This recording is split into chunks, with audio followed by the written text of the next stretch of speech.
Последни корекции на стратегијата за образование пред утре официјално да биде закачена на ЕНЕР. Тоа значи дека и пошироката јавност ќе може да дава предлози за подобрување пред нејзино конечно усвојување. Министерката Јаневска очекува во 2032 година да види поквалитетно образование, од поголема инклузија до придвижување на факултетите до Шангајска листа.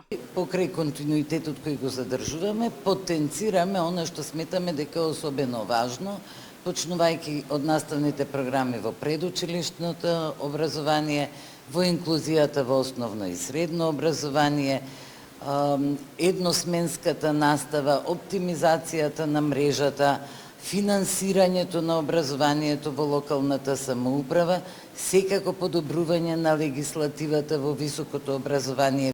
Во меѓувреме во јавноста се уште бранува прашањето зошто се намалени средствата за студентски стандард за следната година. Според податоците во 2025 година за оваа ставка Министерството издвоило 1,7 милиарди денари, додека за 2026 година 1,3 милиарди денари.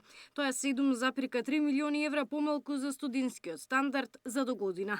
Категорија под која спаѓаат стипендиите, превозот, оброците и студентските домови за студентите. Ова е удар врз младите, обвинуваат од опозицијската СДСМ. Не може да има пари за манго, за папаја и гоштевање на владините функционери, а да нема пари за младите. Студентите не се само бројка во табела, туку тие се иднината на оваа држава.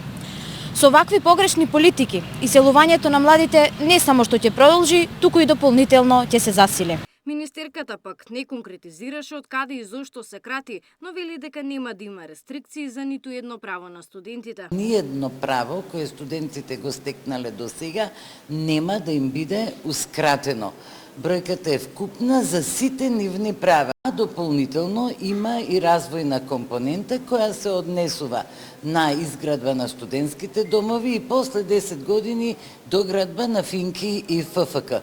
Од тука повикувам на студентите да не се вознемируваат, како што работевме досега и ги исполнивме нивните издржани барања, така ќе продолжиме и понатаму. Денеска е 5-ти ден амандманска расправа во Законодавниот дом за предлог буџетот за следната година. Пленарната седница според најавите е планирано да се одржи на 9 декември. Габриела Лескова, Сител телевизија.